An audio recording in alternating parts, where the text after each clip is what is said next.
आइए व्यूअर्स, हमने ये तो जान ही लिया है कि अर्क किस तरीके से निकाला जाता है।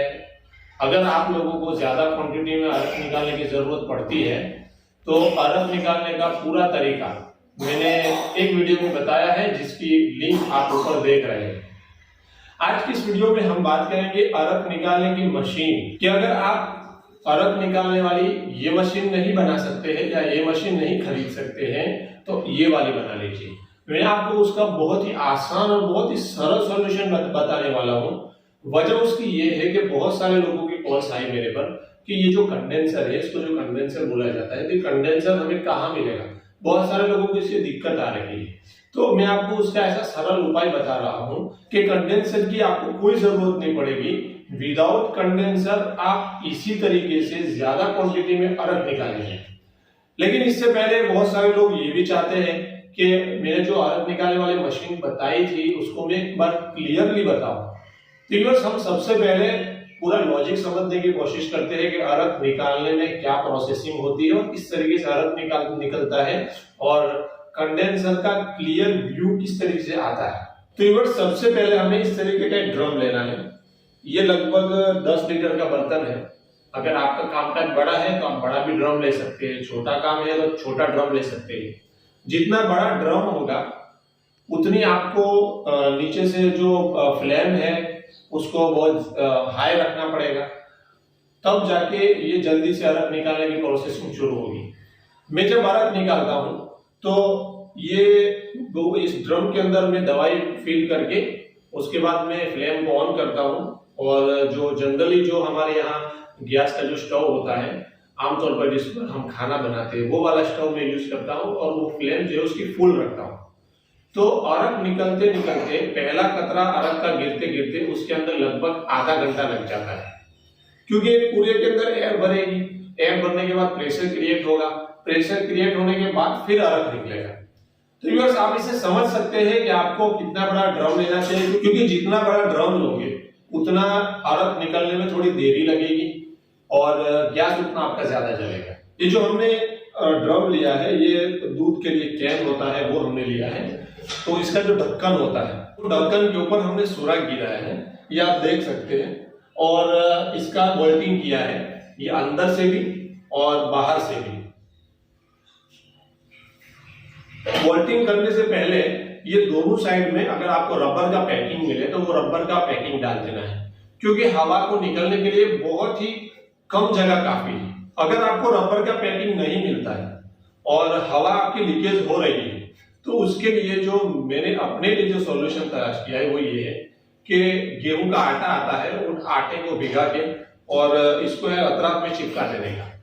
आटा आप चिपकाओगे ना तो ये ऐसा चिपक जाएगा कि अभी जो आप अर्क निकाल रहे हो तो उसके अंदर बिल्कुल भी एयर लीकेज नहीं होगी।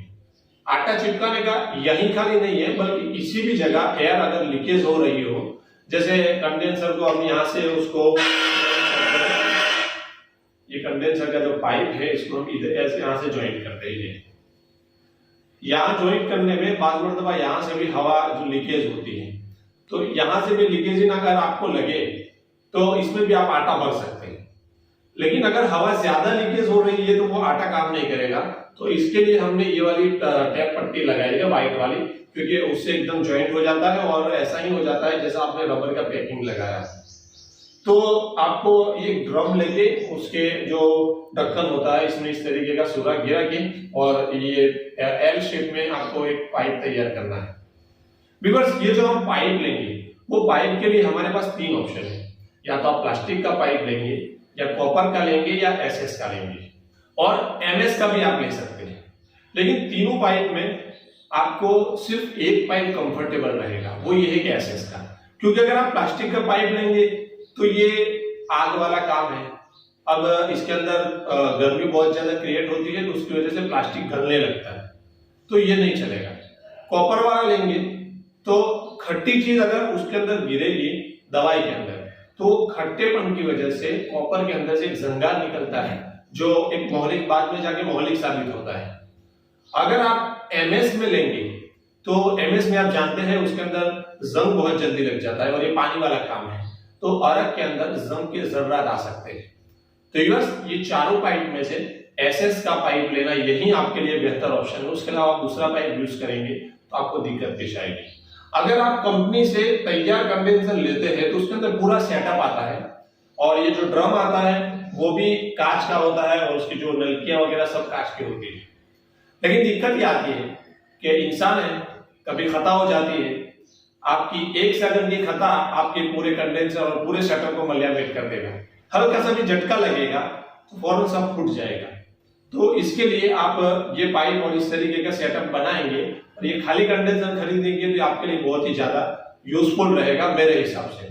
ये जो स्टैंड है, ये स्टैंड हमने बनाया है और ये कंडेंसर क्योंकि उसको डायरेक्ट खड़ा नहीं कर सकते इसलिए उसको स्टैंड पर टिकाना पड़ता है। अब हम स्टैंड और कंडेंसर को अलग करके हम उसको क्लियरली देखने की कोशिश करते हैं। असल में अर्थ निकालने में लॉजिक ये है कि एक तरफ हमें एयर क्रिएट करनी है जड़ी बूटियों की और उस एयर को पानी से ठंडक देनी है जिसकी वजह से वो एयर पानी के अंदर कन्वर्ट हो जाएगी। तो इसके अंदर ये दोनों काम होते हैं। तो आइए व्यूअर्स, हम कंडेंसर को निकाल के उसको अच्छे से देखते हैं क्लियरली कि इसके अंदर किस तरीके की स्प्रिंग वगैरह लगी हुई है और ये किस तरीके से वर्क करता है।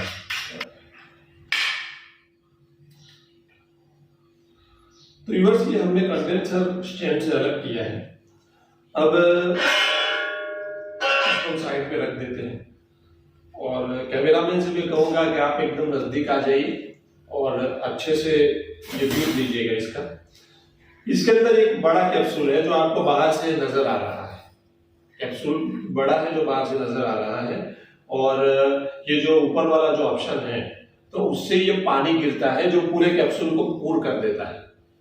ये पानी रहता है क्योंकि एक व्यूअर्स ने हमें कॉल करके ऐसा भी पूछा था कि जब एक ही चीज के अंदर हवा और पानी दोनों जाता है तो हवा पानी के अंदर मिक्स नहीं हो जाती है। तो व्यूअर्स, मैं ये क्लियर करना चाहूंगा कि हवा और पानी दोनों अलग रहता है और वो अलग करने के लिए इस तरह यहाँ से स्टीम जाती है और स्टीम जो है वो स्प्रिंग के अंदर रहती है। ये जो आपको स्प्रिंग नजर आ रही है स्प्रिंग के अंदर घूमती है और वो इतनी देर रहती है कि समझ लीजिए हवा को अंदर रहने में 3-4 सेकंड तो लग जाते होंगे।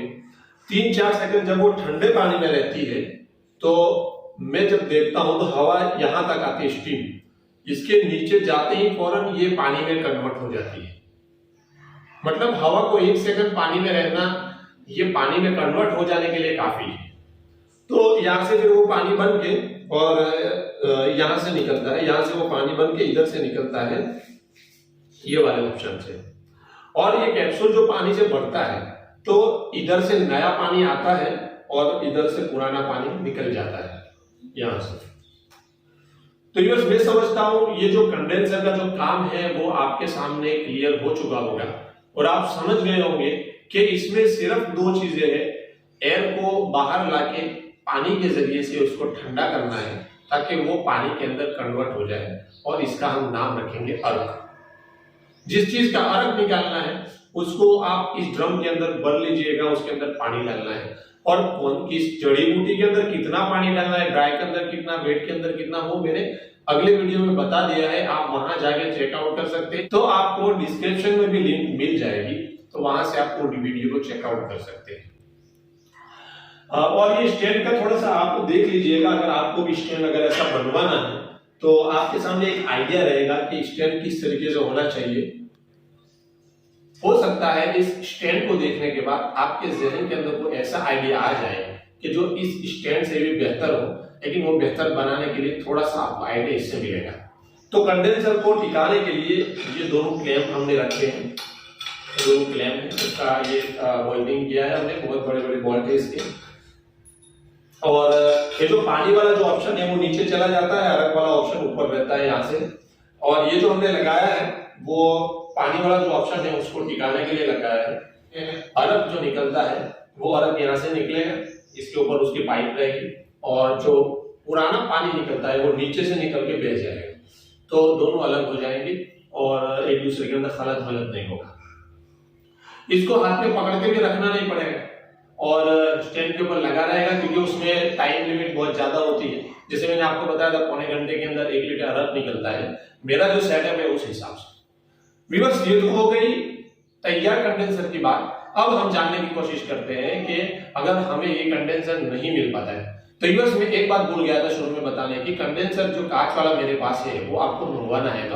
तो यूएस आप गूगल पे सर्च कीजिएगा कि मेरे नजदीक में कांच की लेबोरेटरीज के रिलेटेड आइटम कहाँ बनती है, तो वो कहीं ना कहीं आपके नजदीक में कोई अगर बड़ा शहर होगा तो वहां बनती होगी, और वो एड्रेस पे आप कांटेक्ट करके वहां पहुंच सकते हैं। वो हर इलाके में होता है, क्योंकि ये कांच की चीज है, इसमें ट्रांसपोर्टेशन बहुत मुश्किल होता है, और उसके अंदर क्या है कि स्प्रिंग भी रहती है, कैप्सूल भी रहता है, तो टूटने के चांसेस बहुत ज्यादा रहते हैं। क्योंकि बाद लोग मुझे ऐसा भी कहते हैं कि आप भिजवा दो, तो ये बात बहुत मुश्किल है, ट्रांसपोर्ट में इसका 90% टूटने के चांसेस रहते हैं।